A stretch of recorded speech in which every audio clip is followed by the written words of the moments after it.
Well, welcome and thank you, Deputy Chancellor Middleton, Dean Scroggs, and, or as we like to say, Kathy and Mike.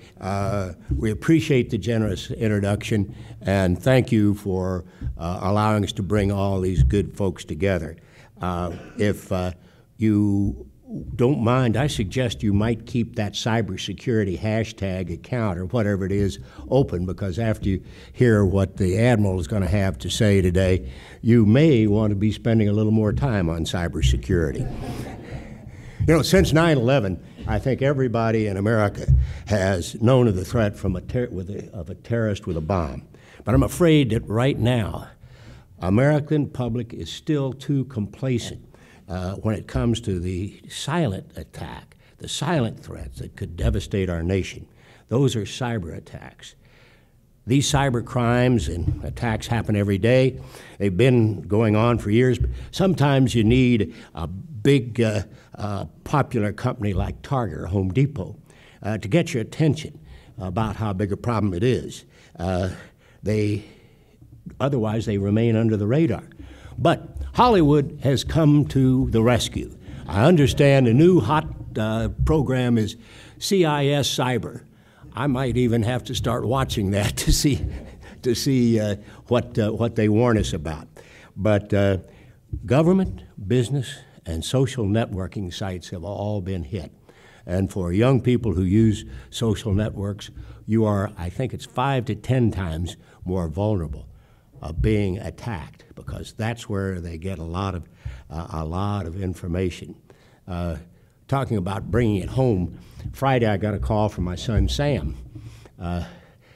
He just had his income tax identification stolen, and somebody filed an income tax return in his name, got a huge refund, and so when he went to file his own, they said, "Oh no, you've already filed, and you owe us X tens of thousands of dollars for the refund you got." So be aware, it happens to everybody. In today's cyber age, successful attacks can be devastating to an organization, just ask Sony, or to an individual, or to a country. Their nightmare scenarios are real. Imagine if a terrorist disrupted our air traffic control on some dark, rainy night with 1,600 commercial aircraft in the air, or if a hacker took down Wall Street trading for just a few hours, or if an attack destroyed the electric grid in one of our large cities. Our networks, our way of life, could be taken down by an enemy state, a terrorist group, or a single hacker. Yesterday, before the Senate Appropriations Committee, Army General Ray Odierno said that the Pentagon is very worried that we are going to have a Pearl Harbor style or size cyber attack coming very shortly. He said it come from Russia, China, Iran, or a terrorist organization. And I would say that ISIS has become very, very clever and very successful in using the internet. But this was not new to me, because I've been listening to my good friend Admiral Mike McConnell for a number of years, who told us 7 or 8 years ago, if we got into cyber war today, we could lose. And that is a frightening fact. And there's no more significant warning than from a military and intelligence veteran and expert like Admiral Mike McConnell. Despite the bipartisan agreement in Washington, there's a problem. As Mike Middleton said, I introduced legislation and well, at least people started paying attention, but it didn't go anywhere. But I'm hopeful the inaction may change. I invited one of my key cybersecurity lawyers to come today, but fortunately he's working on a bill in the Senate Intelligence Committee, which I hope will bring out a good bipartisan bill. It's going to have to be bipartisan. Only good things that come out of Congress are bipartisan. I've said that before, and I'll emphasize it again. We're looking for a bipartisan bill.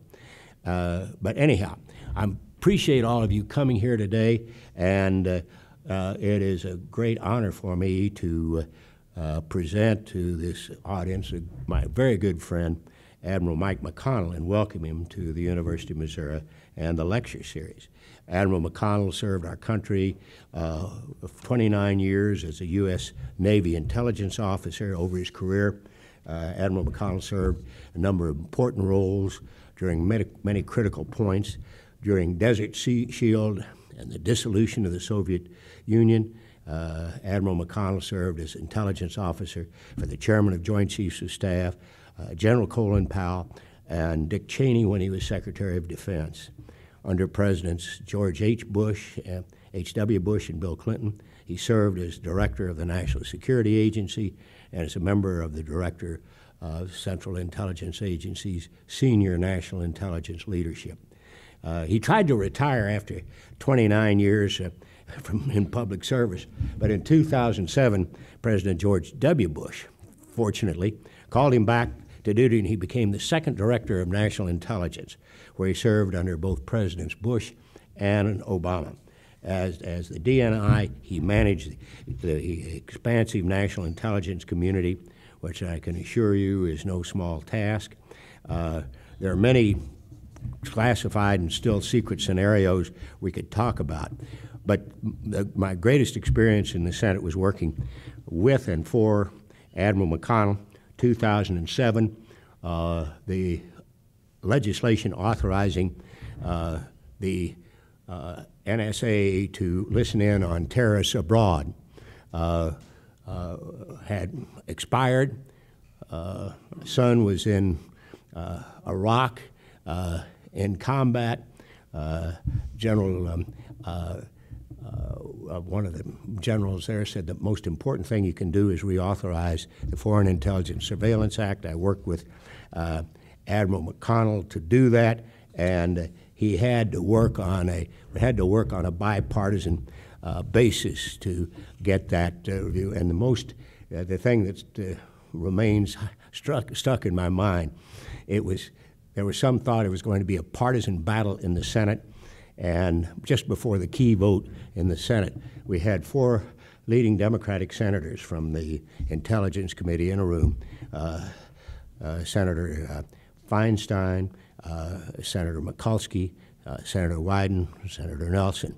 And after the Admiral explained it to them, they came out, and with their leadership, we had a bipartisan approach. We finally got it done.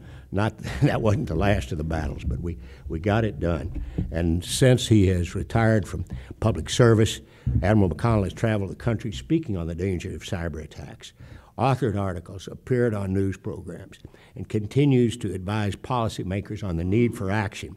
And he is going to have some action he strongly recommends for this university and for this community. It is a great honor for me today to present to you my good friend, Admiral Mike McConnell. Thank you all very much for watching.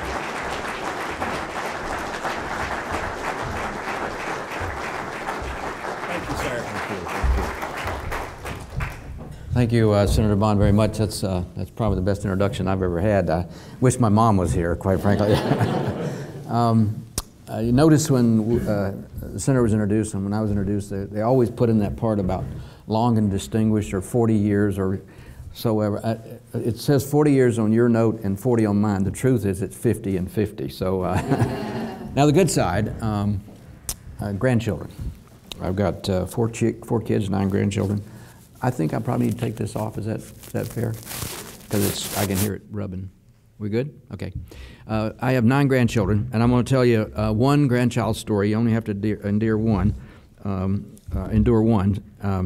And if depending on your reaction, I may tell another one a little bit later on. But 2 of my grandchildren or granddaughters are 5 and 6, and they're pretty rambunctious. And my last birthday, I was 71, and when they're coming over on Sunday afternoon, I like to get a little nap before they get there. So I'm in the den, and I'm on the sofa, and I hear the car stop outside. Grandma had gone to pick them up. So I'm sort of waking up and getting up off the sofa, trying to get up, and I hear them, boom, they come to the front door and down the hall and make the turn. They're headed for the den. And I'm just about up off the sofa when they rush into the room, and the oldest one said, "Grandpa, Grandpa, make a sound like a frog." I said, "What?" She said, "Make a sound like a frog." I said, "Why?" And the little one said, "We're just talking to Grandma. She said when you croak, she's taking us to Disneyland."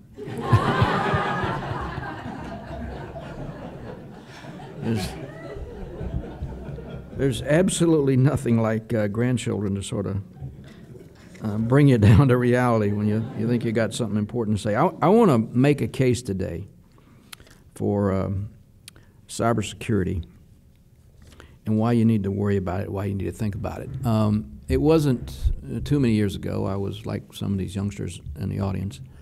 I grew up on the wrong side of the tracks. I was struggling to go to college. I think when I went, thanks to the National Security Student Defense Loan Program, I could borrow a little money, and I washed a lot of dishes, but I was going. I don't think my parents had a checking account.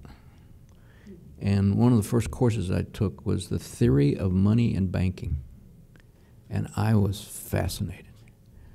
And then what it was introducing me to was, how does the world work? What's a market? What's a free market? And it was this debate, socialism versus capitalism, communism, what's going on in the world. I was just hungry to understand the world and what was going on. And so I decided I was going to major in economics. Now, I'm 50 years later, and I will tell you that the world will not work without banks. It will not. You think about what happens every day. We think about wealth, or we think about a dollar. What's the intrinsic value of a dollar bill?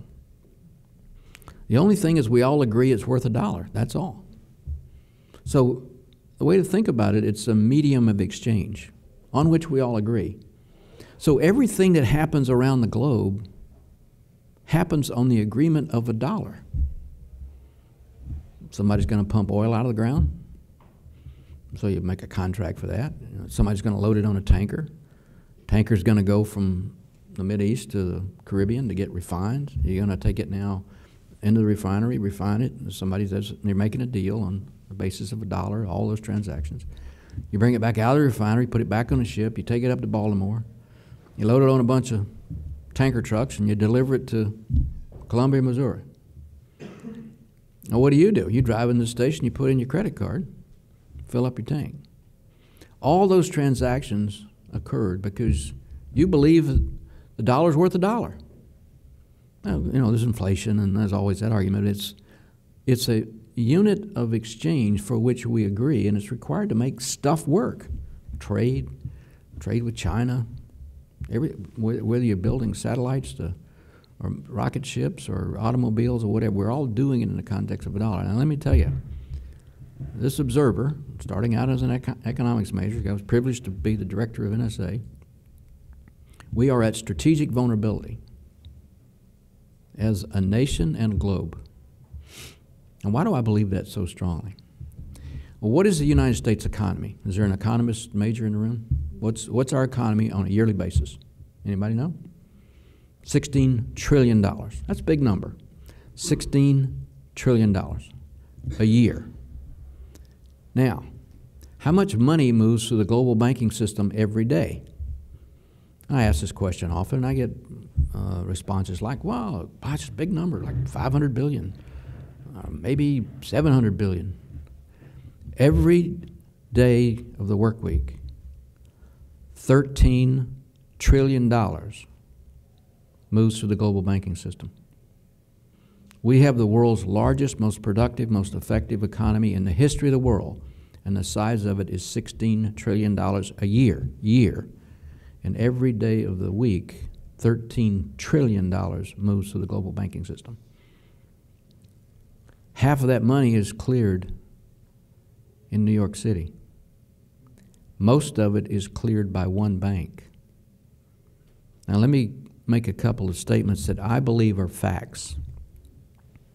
There is no computer system on the globe that cannot be penetrated and manipulated with a sufficient level of sophistication and persistence. Now, if you're an intelligence officer, and I'm generally an optimist, but we're trained to be pessimists, if you're an intelligence officer, you're supposed to think about bad things. so they don't happen. So I'm sitting here as the director of the National Security Agency, and I understand this a little bit about banking. And I remember my course in college, a theory of money and banking. I'm thinking what makes the world work. And the idea that I came up with is if I'm an extremist group and I want to change the world order, how could I hurt with significant damage the leading economy in the globe? Because banking, I learned in Banking 101, is based on one thing: confidence. The money's not there. We put it in. What does the bank do with it? They loan it out. I don't know how much of a history student you are, but the president in the 30s had to work with the Congress to pass laws to keep people from taking money out of the bank because it's not there. You put it in, you believe it's there, you have confidence it's there, the system works.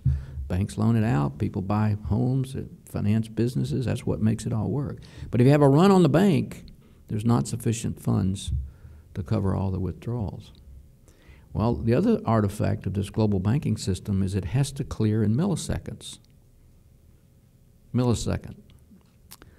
The time from Tokyo to New York is 30 milliseconds. That's 31 thousandths of 1 second. So Tokyo to New York, I have 10 billion. New York, this is Tokyo, I have 10 billion. Tokyo's New York, I'm ready to receive. Send your transaction. Tokyo to New York, I sent my transaction, please send my receipt. Tokyo from New York, here's my receipt. All that took less than a second, $10 billion.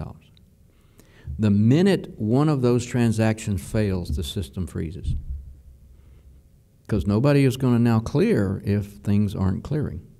So if I was a terrorist group, extremist group, change the world order, and I can get malware tools on the internet that are cheap, and I want to cause significant damage, I could attack the clearing system. One bank in New York City, I said half of it's cleared in New York City. One bank clears 80% of that half. It would have a devastating impact. Now, I want to put a little context around this to sort of fill in the blanks. And why do I believe this, and where do I come from, and what's my rationale?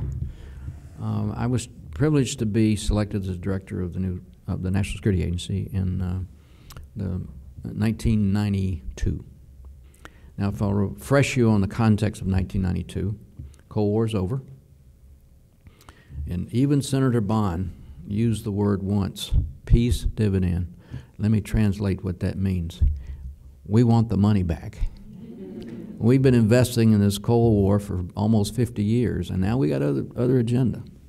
Now remember, President H.W. Bush sent me up to NSA, but we had an election. Now we had a new president, had a little different focus and a little different agenda. It was more domestically focused. That changed later, but at least that was the starting out position.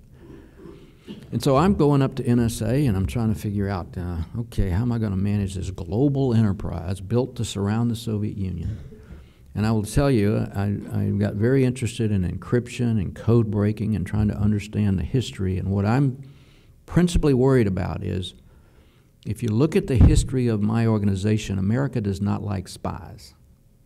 Love to see the movies, love to read the books. We don't get many invitations to dinner. We don't like them. I mean, and spies in most countries of the world are focused on keeping the incumbents incumbent, spying inwardly, not outwardly. So we have just this discomfort with spies. So I wanted to read and understand, how do we make this capability relevant? Because I benefited from it for an entire career. The Soviet Union, during my time, could not think about, design, build, test, or field a capability that we didn't already have countermeasures built for by the time they put it in the field. We had a phenomenal capability. And I was a beneficiary of that as a youngster in the Navy. My focus was the Soviet Navy. I knew a lot about it. I knew where they were. I knew how to counter them. We had some great successes. So I go up to NSA. The administration, the Congress want the money back, get smaller. And I'm thinking, well, what do we do? And I did a little studying. World War II. We were breaking Nazi Germany codes and reading the message, directions to the German field commanders before the German field commanders. We had a partnership with England. There was a brilliant mathematician there whose name was Alan Turing. There's a wonderful movie out named called The Imitation Game. I'd encourage you to see it. It puts in context. Winston Churchill said of Alan Turing, this man did more to win World War II than any other single human being. And to put that in context, he shortened the war by 2 years and saved 10 million lives. Because we're reading their mail. It's an incredible advantage when you're in a global conflict. On the other side of the world, in the Pacific, we had similar success against the Japanese Navy. We read their codes. It allowed Admiral Nimitz to take an insufficient, crippled force, put it north of Midway, and when they came across the horizon to attack Midway, he attacked them in a way that defeated them, and the battle in the Pacific was turned ever more because we read their codes. So I'm new kid on the block. I was 46 years old. I'm an economics major and probably one of the most technical agencies in the U.S. government. And I'm saying, my God, what do I do? And I had a very interesting experience. You couldn't bring devices into NSA. You'd go in, you got to leave your cell, we didn't have cell phones in those days, but your computers on that sort of thing. Well, one of my deputies said, I'm making an exception, boss. I got to show you something. He said, you like fly fishing, don't you? I said, yeah. He said, let me show you. And he logged on, called up, and he said, look at this. He looked up fly fishing. It was amazing. You go to any university that had information about fly fishing. There was fly fishing associations and fly fishing services. I said, how'd you do that? He said, you just type in www and fly fishing. I said, what is this? He said, well, you know that thing DARPA invented? He used to call it the ARPANET, and then it was the DARPANET, DARPA, Defense Advanced Research Project Agency. Well, you call it the Internet. And a little company called Netscape figured out a business plan and said, we can make a lot of money. We're going to give it away. Have you ever heard of a business model where they give it away? Why does it work? Because it's free. What's the product of the Internet? You. You're the product. Why does Google work? Why does Yahoo work? You get free email, you get free searches, all that sort of thing. Why? Because what they're selling to the advertisers is your habits. It's a global surveillance capability, and it's free. When I went up and met Senator Bond, he's now the ranking member of my committee, the authorization for my world to do what we had to do was about to expire. And here was my situation. Terrorists in Pakistan, this is real, terrorists in Pakistan coordinating with the terrorists in Turkey, and they're going to blow up 2 facilities in Germany, one German, one U.S. Where did I get that information? California. How did I do that? Well, under the current law, if it's external to the United States and it's totally foreign and it's wireless or wire, there's no restrictions on what I can do as the director of NSA in terms of collecting that information, so long as it's foreign or an agent of a foreign power. Anything inside the United States, the law said, if it's wireless and it's a foreign power or an agent of foreign power, not a problem. Big dishes could sit on the ground in the United States, look up at the sky and capture information so long as it was foreign content. But it also said, this is the legislation passed in 1978, if it's a wire, there's an expectation of privacy, therefore you must have a warrant. So now what happened in 1978? We didn't have the Internet. We didn't have Yahoo. We didn't have Hotmail. So now here we are years later, terrorists in Pakistan talking to terrorists in Turkey, coordinating on a U.S. server with free email in the United States. And they have 100 email accounts each, and they're very agile, and they're constantly aware that I'm interested in them. So for me to find them is a challenge. Plus, once I know where they are, I've got to get a warrant to go get that information because it came into the country on a wire. So I went to Senator Bond, and Senator Rockefeller was the chair. I said, we've got to change this law. I need to be able to collect foreign intelligence regardless of where or how it is transmitted or how I intercept it. Well, we had a president who had an aggressive agenda, and both houses of Congress had changed to the other party, and they were very unfavorable on his policy, and so we had a mess. It took us 2 years to get it done, but we finally were able to get it done. So now, what I want to make reference to, I was able to talk to a lot of people, the president, senators, representatives, to make the case to help them understand this. But there I was in 1992, sitting in NSA. Cold War is over. The world's changed. And NSA has two missions. The National Security Agency has two missions. Code breaking, the equivalent of reading Nazi Germany code in a war, and code making, making our stuff secure, making it so that they couldn't read our mail. And so I'm trying to figure this out, and this friend introduces me to this thing called www that you all would call the internet. And I said, my God, seems to me we're going to have a rush to embrace this technology. And if you do, it may introduce some issues. It made us more productive. It made us more efficient. It improved our standard of living. And there's a wonderful argument you can make in favor of information technology. But remember, I'm the code maker as well as the code breaker. And I said, well, if we become dependent, and I would argue that the nation and you personally are digitally dependent. You think about your daily lives, your bank account, your credit card, pumping gas at a gas station, paying your electric bill, the electricity is delivered to your home, the natural gas you might, all that's controlled and organized and delivered and processed through a computer network.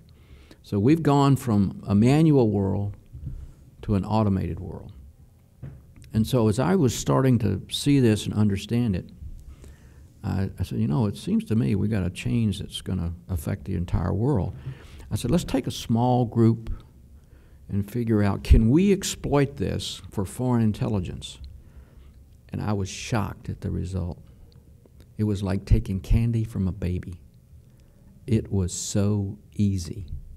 So once I started to appreciate how easy this was, and we'd have to change our approach, because most of our world, World War II intercepting Nazi Germany code, was wireless.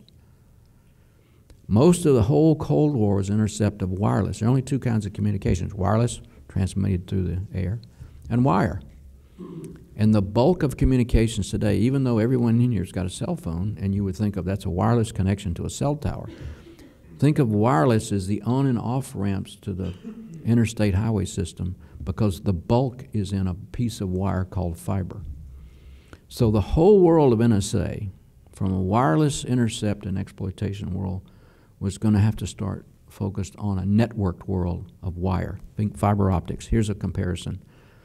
A wireless connection, Washington, D.C. to Richmond, Virginia, is 100 miles. A wireless connection, in an analogy, would be a cow path. A wired connection, one strand of fiber, is like an 8,000-lane highway. So that's the magnitude, the difference of going from a wireless world to a wired world. And so we went down that path. And then I started to understand banking and how they're automating and making it all connected and interconnected in these automated clearinghouses. And I started to worry about the dimensions of the vulnerability being introduced. Now, I had worked for Colin Powell, probably the most, at that point in time, the most influential military member in the community and a great friend. And I called him up and I said, General Powell, I got to turn this agency 90 degrees. He said, yeah, Mike, I understand that. Good luck. I said, no, General. I need your help. He said, you're going to ask me to come out there and speak, aren't you? I said, yes, sir. He said, Mike, you know how many requests I get a week? I said, I don't know, maybe 4 or 5. He said, how about 45? I said, well, yeah, but they're not as important as me. I need you out here. He said, Mike, I can't do it. He said, I just get too many. I'm busy. I can't do it. I said, all right, sir, I really appreciate it. Well, think about it. Well, yeah, I'll think about it. So I'd made a run on him about 3 or 4 times. Got the same answer each time. When we used to go down, we had some hot stuff. We'd go down and brief, and so I'm down there. And most of the time he wore one of those uniforms that looks like a tree. Navy guys don't do that too often. But anyway, he looked like a tree normally. But that day he had on his regular uniform. And I don't know if you've ever noticed an Army uniform different from a Navy uniform. An Army uniform looks like a Christmas tree. I mean, they got bells and whistles and tabs and buttons and been there's and jumped out of airplanes, and they love to wear that little thing that says, "I can shoot straight." A Navy guy's got a little gold in his sleeve, a ribbon, and a name tag. That's it. We don't put anything else on our uniform. So I'm down there, and he had his "I can shoot straight" button on. And I said, "General, you're not coming out to NSA to speak, are you?" He said, No, Mike, I don't have time." I said, "I see you wearing a marksman pin." He said, "Yeah." I said, "To wear that officially, don't you have to qualify every 2 years?" He said, "You've got a shooting range out at NSA, don't you?" I said, "Yes, I do." He said, "I think I'm going to come out there and qualify when I give that speech." I said, "Great idea." So anyway, we got it all set up. I went down to get him. I went down, and General Powell had the biggest driver I've ever seen. His waist was about like that, and his shoulders were about like that. His name was Otis. So we go down, and we got in this big black limousine, Otis in the front seat, General Powell and I in the back seat, and we're going in to say. And what I used to do with members of the Congress or the administration, and I'm going to go get them to visit, I'd go down and I have a notebook saying, "All right, look, we can't speak English in NSA. We speak SIGINT, Signals Intelligence." And they'll use an acronym for a verb, a noun, and an adjective, and never even know they did that. So now this is what you're going to hear, and this is the context and the background. And then when we go out and visit, and they'd hear it, and then we go back. I said, "Now this is what you heard." And it's a little bit of that old Army approach to tell them, and then tell them what you told them, and then tell them what you told them again. Make sure they got it. So that's the way I'd set this up. So we're screaming down the Baltimore Parkway, Washington-Baltimore Parkway. And if you don't know this about General Powell, he loves to drive fast. He's got a Corvette, and he drives it like a maniac. So anyway, he said, "Otis, speed up." And Otis said, "General, I can't do that." And he said, "Otis, speed up." And we're doing over the speed limit. And he said, "General, you told me to do that last week. I got the ticket, not you. I can't stand this. I can't speed up." He said, "Otis, if you're not going to speed up, pull over." Otis said, "Yes, sir." He pulled over. So General Powell got out and got in the front seat. And now I'm sitting in the back with Otis. Now Otis he's so big he blocks out the sun. So I'm sitting in there. And we go 85 miles an hour down the BW Parkway. Go in the base, Fort Meade, it's 25 miles an hour. We went in at 62. Whoop, whoop, whoop, whoop, whoop, whoop. And here, a little Jeep comes out. General Powell pulled over, and I said, "Oh, this is going to be fun." So I roll my window down so I can hear, and he walks up to the car, looks in, said, "Wait right there." And he walked back to his Jeep, and he got his walkie. He said, "Sarge, I got a problem." And the sergeant said, "Well, what is it?" He said, "I got a car that came into the base doing 62 miles an hour." And I could hear the sergeant walking. "Well, give him a ticket." He said, "Sarge, I can't give him a ticket." He said, "Well, why not?" He said, "There's somebody really important in that car." He said, Sarge said, "Well, who is it?" He said, "I don't know, but his driver's General Colin Powell."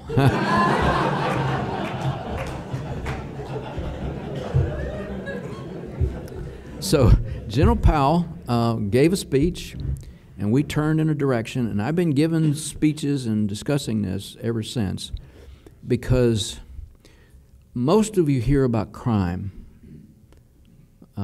You'll hear about breach of target. 1/3 of the nation was compromised in the breach of target by, most likely it was Russian mafia. Home Depot, it wasn't 1/3 of the nation, but it was a very high number. J.P. Morgan, Russian criminal element, 80 million accounts were compromised. The breach of Sony was a change. It wasn't somebody trying to steal information for gain, either a monetary gain. Just so you know this, if your credit card is stolen and they package it and they sell it on the black net, the value is about $2 a credit card, and they bundle them up and sell them by the large numbers. If you bundle up your personal credentials, your email account, your social security number, your personal information, that sells for $20 each. So it's a very high value for criminals to go after that. Now, Sony was different. When they broke in, it wasn't to get personally identifiable information or social security numbers or bank accounts. It was to expose and destroy. And they actually destroyed things. They destroyed computers. That crossed a line. And the authorities at the strategic level had to take a little different position. Now, I'll put this in context. When we imposed sanctions on Iran. Iran wanted to push back.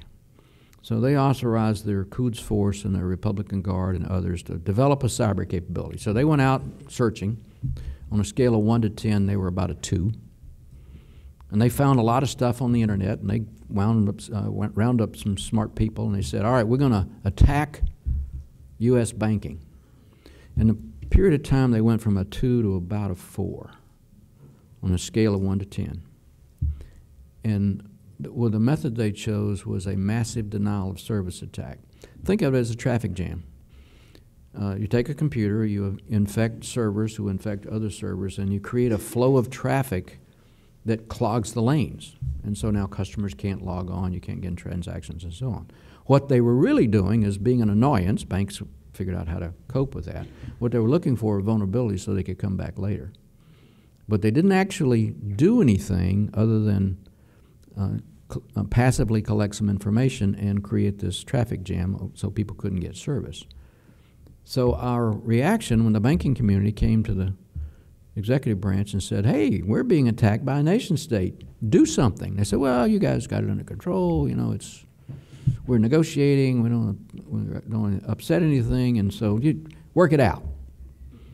Now, when the North Koreans attacked Sony and they destroyed something, the president chose to use the word cyber vandalism as opposed to cyber war. That was a policy decision that he made, but we're going to react, and we did. But the issue was they had actually destroyed something.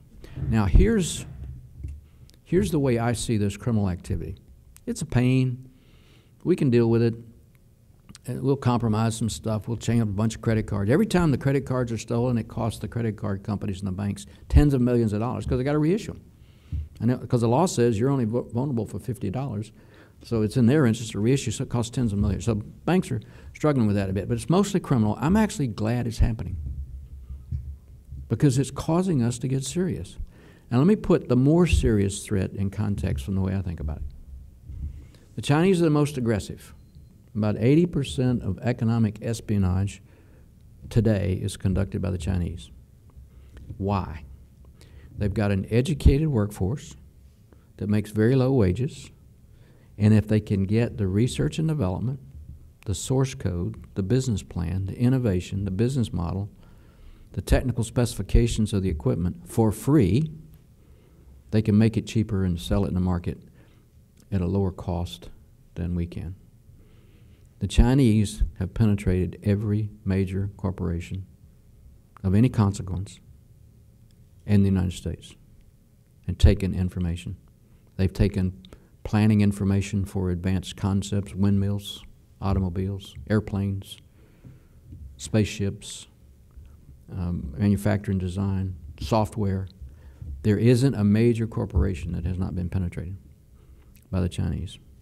Just in the military, they have 100,000 people doing this. When I was privileged to be the director of national intelligence, the entire global U.S. intelligence capability, to include the military, is 100,000 people. The Chinese military has 100,000 people doing cyber penetration. There's another number, similar, probably matching number, in the civilian sector. And the Chinese have a policy they decided on in 1986. Previously, we missed the Industrial Revolution. We were subjugated by the West. This is our century of shame in the past. The future will be the century of China. We are at a technology disadvantage, therefore we will get that technology by any means. First was to send students, learn it, get embedded in companies, bring it back. And then they came up with the idea with joint ventures. You know, joint venture with a U.S. company. The deal is you have to give us your technology. They do well, and until all of a sudden there's another factory down the road that looks very much like the joint venture. Joint venture is introduced to problems. It goes out of business, and the Chinese-only factory thrives.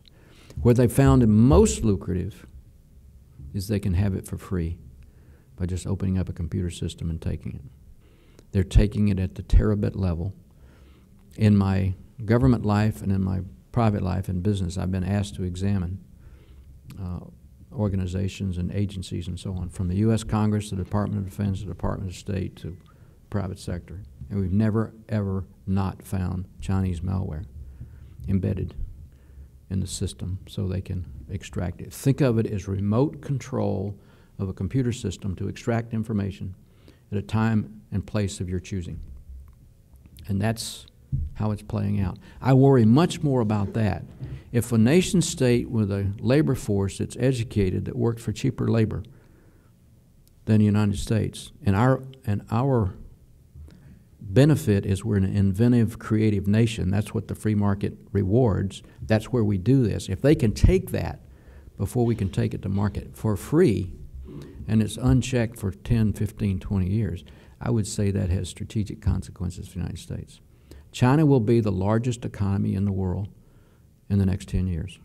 We have been the largest, most vibrant economy in the world for the last 100 years. How's it going to feel to make it different? Now, this organization, President Truman, at the victory of World War II, with his administration and the next administration, we wrote the rules for the world. Bretton Woods, World Bank, IMF, global banking, we wrote those rules. The Chinese said, we don't want to live by those rules. We're going to change them and make them Chinese-centric, and they're going to be the world's largest economy. So we have a strategic issue here. How do we deal with this? Are they enemies? Are they frenemies? Are they competitors? What is our policy with regard to embracing China in the future? But this cyber dimension means they're taking our best and brightest for free. There's one more dimension, cyber warfare. Advanced nations are building tools to be able to prevail in warfare. They're building them by the thousands. Sooner or later, some of those tools are going to leak to these extremist groups who want to do harm, change the world order. I worry most about cyber terrorism. An extremist group with some smart people gets access to these tools, and they say, let's take down the U.S. clearinghouse in New York City. It could have devastating consequences. Let's take down the power grid in the height of winter or the heat of summer. Let's cause trains to run together as they move high speed in one direction or another. All that's possible with cyber manipulation. Sitting in the Oval Office, we went in to ask the President for permission to do cyber warfare. The context was Iraq, the surge. We had the ability to be the man in the middle to cause the two groups that were trying to coordinate to go where we wanted them to as opposed to where they thought they agreed to. And then our Special Operations Forces, they were killing lots of U.S. troops, and so Special Operations Forces were being enabled and enhanced because we could be in the middle of the transaction. You can't do that without the permission of the President of the United States. So we had a full national security group, went in to ask the President's permission. We had an hour. We explained what we wanted. In 6 minutes, he said, well, of course, permission granted. Now, there's one thing you learn when you're out in the private sector. When you make a sale, stop talking. So we kind of looked around. He said, we got what we wanted. We got 55 minutes left. Everybody sort of shuffled around, and I was sitting there, and I said, Self, if you don't do this now, you regret it for the rest of your life. When I was asked to come back, I thought about it because I was in a pretty good position in the private sector, and I said, you know, if I go back, I may have the opportunity to put cyber security back on the national agenda. So we were just about to break up, and I said, Mr. President, and now I'm going to tell you something classified. He said, what is it, Mikey? That's the classified part. He never called me Mikey after this day. I said, Mr. President, we always talk to you about exploit, reading the other guy's mail. Yeah, I got that part. Or when we need your permission for attack, destruction, degrade, or manipulation. He said, I just said yes, didn't you hear me? I said, but sir, we don't ever talk to you about defense. What are you talking about? I said, those 19 terrorists you hate so much, if they'd been cyber smart and had taken down one bank, it would have done more economic damage to the United States than the globe than 10 9/11s. He said, what did you say? And I repeated it. And he looked at the Secretary of Treasury, Hank Paulson. He said, Hank, is that true? And Hank, he was sort of sitting back there not paying too much attention. And big, tall guy, a little older than me. He was a wrestler in college, a little stiff. He's sitting there. And he's, Hank, is that true? And now my little heart's going, I hadn't coordinated. I was so naive, I didn't realize I just put the President of the United States on report in the Oval Office in front of witnesses. I just gave him a strategic problem, strategic vulnerability. Paulson leaned up, and I'm holding my breath. He said, yes, Mr. President, that's true. The President was mad because I just put him on report. There's a thing called monkey management. Somebody runs in with a monkey on their back. What the thing they want to do is get that monkey off their back and on somebody else's back. Well, I ran in with the monkey on my back. I put it on the President's back, and before he was leaving, he was determined he's going to get that back on my back. He said, McConnell, he never said Mikey again, McConnell, you brought that problem in here, you got 30 days. And he was clearly mad, and all the cabinet officers sitting around me were kind of moving away. Whoa, back. I don't want to get splattered. So he started to leave, and he came back. He said, I don't care if it takes a Manhattan Project. We're going to do what it takes. Now let me translate. New money. All those cabinet officers started leaning back in my direction. We asked the President for $18 billion. He gave us $17.3. I had to go see Senator Bond and Senator Mikulski and do a lot of effort to convince them to give us that money, but they appropriated it and they gave it to us. Our time ran out. We transferred it to the new administration, made the same argument to the new administration. President Obama actually increased the money a little bit, worked it out with Congress, but they lost their focus. What we were trying to do, one thing most people don't understand, our communications ride through the same glass fiber network.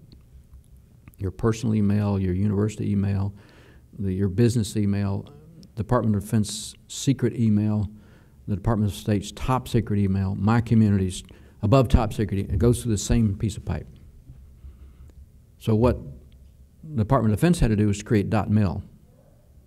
Those .com is most of it, but .mil means it's in a protected environment, fewer on and off ramps to the internet, and it's encrypted. So it moves through the system in a protected way.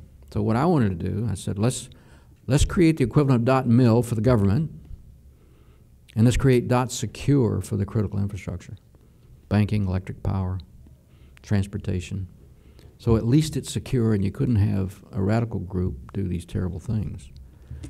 We are now 6 years into it. We do not yet have secure.gov. Took the Department of Defense 2 years to get .mil. We're 6 years into .gov. I won't mention the agency that's trying to do that.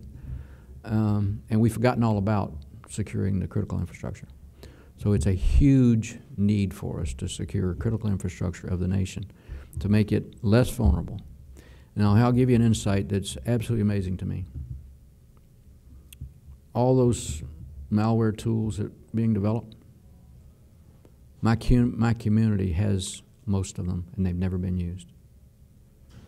Now, there is no logical argument would convince this intelligence professional there's a reason why you don't make that information available to the critical infrastructure operators of the country. But it's classified, and it's an unclassified world out there. So crossing that rubric is a huge challenge. We will not solve this except one of two ways. We're going to have a crisis of such proportions, we have to address it. The more reasonable, logical way to do it is to pass legislation that requires my community to share, that incentivizes the private sector to share with themselves and with the government, even to the point of giving them liability protection, tort reform against frivolous suits if they make effort to protect themselves. And we share this in a way that we solve the bureaucratic infighting on the federal government side between the Department of Defense, the National Security Agency, Department of Homeland Security, the law enforcement community. Everybody wants to be in charge. How do you interpret an event? Is it a breach of law, or is it an attack by a foreign nation? Is it a terrorist event? What is it? And the answer to what is it determines authority. And our world is controlled by law.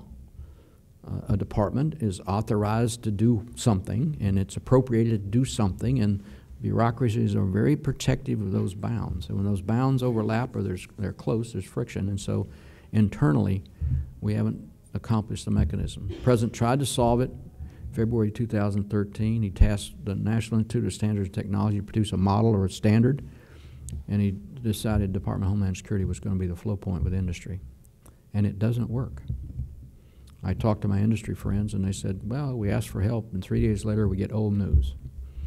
We can operate at network speed with the best intelligence in the history of the world, the equivalent of breaking Nazi Germany code in World War II. We can do that as a nation, but we do not have the forcing function of legislation to cause us to do it.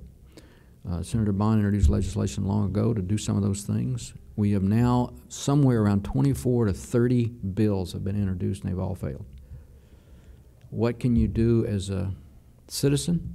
Talk to your member of Congress or your senator. Say, we've got to have this. What should you do as a university? We've done a study with a partnership for public service, and we found that we have cybersecurity skilled people at about the 30% level of what we need, both in government and the private sector. Universities need to establish cybersecurity educational programs to teach, to outreach, and to conduct research. When I was the director of NSA in the past 15 years, if you were a double E or a computer science major with only a graduate or undergraduate degree, you could go to the right spot in industry and start your professional life at $100,000 salary. That's still true today to some extent, not as strong as it was a few years ago. Today, where you cross to industry and you start at $100,000 as an entry level is a cybersecurity degree. We have 30% of what we need, and universities need to coalesce around this need. We are vulnerable as a nation. Teach the skills in the educational base, and it's more than cybersecurity. It's more than double E. It's an element of business, element of leadership, element of management, element of operations. So it's an integrated, holistic program that would teach the kinds of skills and wherewithal to be effective in the private sector. Most of it at the entry level is technical, but this changes very, very quickly. Somebody at the technical level with hands-on keyboard, if you leave for 90 days, you come back, you're out of date. That's how fast it goes. So somebody to manage it with the technical skills and do it over time is what's required. I'm probably reaching my saturation point. I think we've got a little time for some questions. I thank you for your time and attention, and I hope you enjoyed the remarks.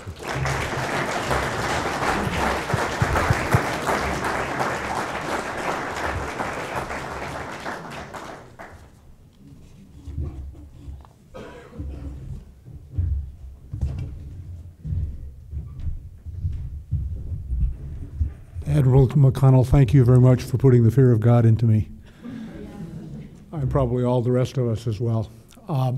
We do have about 10 or 15 minutes for questions, and I've been asked to moderate and to referee the question and answer period. So please, we'll start way in the back. Sure, he's got the mic. The power of the microphone.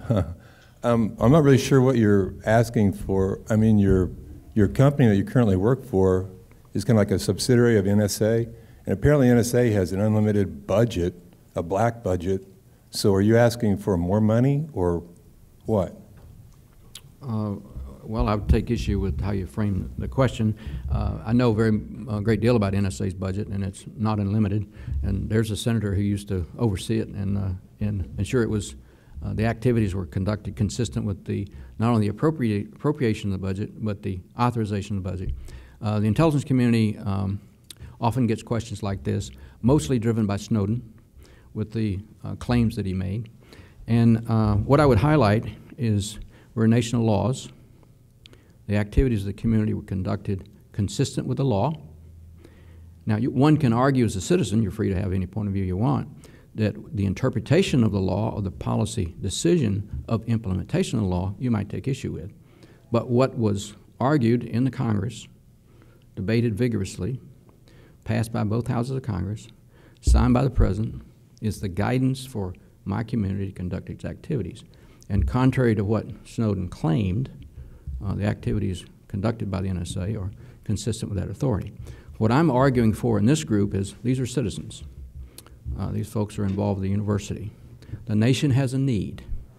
Be a good citizen, understand this issue and this problem, make a case to your representatives, We need, as a nation, to produce more people with skills that would allow us to confront crime, cyber espionage, cyber terrorism from our corporations and our government agencies and our way of life in a more effective way. It is of that level of significance.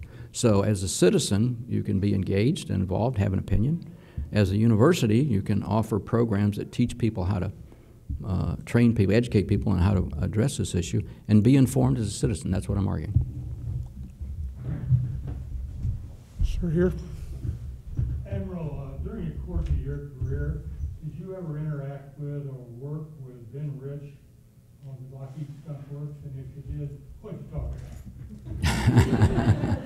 Well, if I told you, I'd have to shoot you. So, no, I know of him. I did not personally interact with him. There were many programs throughout the Cold War for advancing our capabilities to understand or conduct surveillance or peer behind the Iron Curtain. And so I know of the reputation. I did not personally do it, but most of our effort in those days was how would we understand a society whose intention was to dominate the world, whose approach was to conceal not only from the outside world but their own citizens everything that was going on. So it was a pretty big challenge. And that's where I spent most of my professional time, and so I found the new world of the openness and the internet and so on a big challenge when I went to NSA in 1992. Dean Payne. Admiral, you're calling for universities to get engaged. Are there universities that now offer programs for educating students in this whole field? Yes, there are, and there are more coming online. Probably the one I know best is Purdue. There's a professor there named Gene Spatterford, and he started years ago. And research and graduate or undergraduate, graduate level degrees, and a lot of people who flow out of there go to corporate America or wherever to find jobs. And traveling around speaking on this subject, I was in Texas a few months back, and this topic was being discussed, and I had several people come up. SMU said we're starting a program. University of Texas has a program. I was down in Florida. They were opening something, and the University of South Florida had been funded by their legislature to create a cybersecurity center of excellence. And there were 3 goals: education, outreach to businesses, and for research. And so they're going to, the $5 million is in perpetuity. So they've got a robust program. They're getting going. Georgia Regents University. Georgia collapsed a lot of its university system into one place in Athens, I believe it is. And they've got a focus to create a cybersecurity center. Big new building, new approach, a lot of professors. So some universities have this. There is an existing program that was started years ago by Congressman Stokes, I think Ohio, I believe, African-American, and he was chair of the authorizing committee. And what he wanted to do is say, look, there are many inner-city kids who have the skills and the potential, but they don't have the opportunity, and so I'm going to cause money to go in your budget, and I want you to pay for their education. I said, fair enough. Love to do it. You put the money in, and we'll spend it appropriately, but I want a quid. I want to have them stay at NSA for at least, I said 4 years. We compromised at 2 years. But the deal was we would teach and provide opportunity, and then I'd get the benefit as director of NSA. When I was there, after understanding that program, what we decided was to make it broader. And I don't think it's gotten as much attention or robustness as it once had. But it is a program that reaches out to a number of universities to advise and sponsor and even provide some research money. Now, the President Obama, about 3 years ago, was down in North Carolina giving a speech. And he said, he compared cyber threat to Sputnik. Now, you and I are probably old enough to remember Sputnik. Sputnik sent me to college because the Russians put a satellite, went around the world before we did, and we said, oh my goodness, we're behind, missile gap. And we passed a law, the National Security Act, the National Security Student Loan Act, and that's benefited me to go to college. So I would argue that we need funding, probably at a federal level, to sponsor maybe the individual and then some programs. We verified twice, 2009, and just the study will be released later this month. We've got less than 40% of what we need as a nation, across business, across government. And so it's a huge need, and we just got to find the funding resources, whether it comes from business or in the private sector or state and local or federal government, whatever it is, but as a nation we need to step up and do that.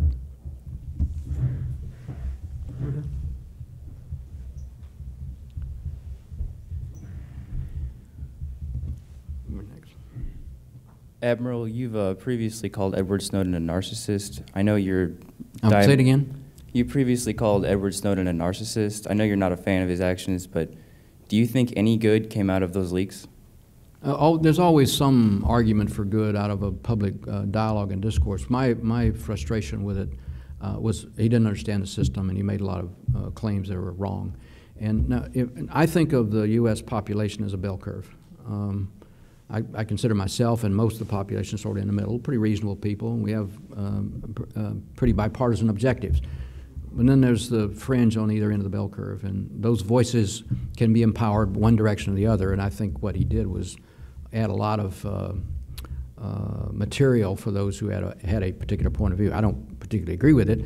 It may surprise most people, since I'm an intelligence officer, to argue there isn't a more staunch defender of privacy and civil liberties that I know than myself. I grew up in the South where that wasn't very prominent. I made a decision as a youngster that was going to be my focus, and it has been. So I am a strong defender of doing what we do consistent with the law, which has been debated and argued and examined in the Congress and signed by the President. We're asked to do it. This is hard to do, and some people would argue you got to trade security for privacy. And I said, no, you can do both. You can do both. And we've proven that when Senator Bond and I were trying to do the Foreign Intelligence Surveillance Act. That's the balance that we were attempting to achieve, and I think we did. There's one here. Thank you for your service. There's a microphone right behind you. Sorry. There are a number of us here who are from private organizations and trying to defend our networks. Mm-hmm. And as of right now, as far as I know, the City of Columbia is still under continued denial of service attacks for their governmental entities. One of the things that we struggle with is threat intelligence and sharing of information. Right. And the legislation you talked about is of interest. The FBI is still trying right now to start up something in Kansas City, and we continue to go back to the same, well, I don't want to share information that might endanger my company or embarrass my company or whatever. Right.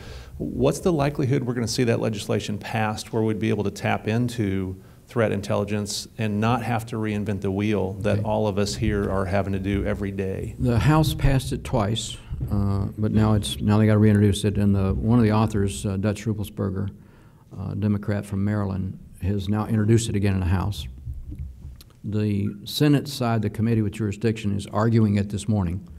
They passed it last Congress 12-3, and I suspect it'll come out similar numbers this time.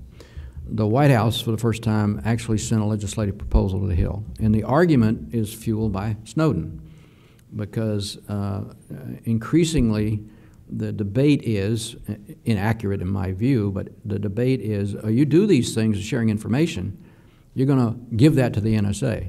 And they're going to spy on us. Well, I happen to know, because I was the director of NSA and I was director of National Intelligence, NSA is not spying on U.S. citizens. It's against the law. If you did, you'd go to jail. A lot of claims, but it's not true. So we need the legislation as a forcing function for my community to share information that's meaningful. For the private sector, we need incentives. It has to be in the self-interest of the private sector to share. In my view, the way you do that is you give them tort reform or liability protection. Meet some standard. We now have a standard. It was produced by the National Institute of Standards and Technology. I would argue it's better than nothing. It's the lowest common denominator because it was a compromise of a lot of points of view. There are better standards or more stringent standards. At some point, we'll get to an agreement. The question is who gets to decide. But meeting a standard and the willingness to share information with your across government or across sectors of the private sector or with the government from the private sector, that's what it's going to take, because this moves so quickly and you can't depend on a phone call. A lot of businesses today depend on a phone call. Joe knows Sam and they've had some common experience. What are you seeing and what are you doing? That works at some level, but if this is massive, you're going to have to do it at network speed, and the only way you can do that is computer to computer. So all that has to be worked out. The federal branch is debating internally who's in charge. Is it law enforcement? Is it Homeland Security? Is it the intelligence community? And it's not clear. and they keep trying to resolve it among themselves, and then the staffs start to compete. So my view is we need legislation to clear the minefields and the boundaries to force us to be able to have the framework to do what we need to do as a nation. Gentleman with the microphone right back there. Yeah, so you were talking about the money system and about how dollars are, how the money system, half of the money is cleared in New York, 80% of that is by one private bank, which kind of seems like a liability to me. What do you think of the recent introduction of the Bitcoin and peer-to-peer decentralized currency networks for transactions? Well, it's currently being used for pretty nefarious activities, but I don't know where that'll ultimately go. But if confidence can be gained that it's reasonable, accurate, accountable, and so on, and people believe it, and then it could have a place replacing currencies at some point in the future. The next, before Bitcoin becomes the standard, the next issue we're going to have to face is the currency in China become the standard. The dollar's been the standard for the globe since the end of World War II, and we're going to face that at some point in the future. So I don't know what will be the standard. They will be a standard is the argument I would make. That's what's required for us to have effective trade and balance and that sort of thing. Maybe one more question in the back there.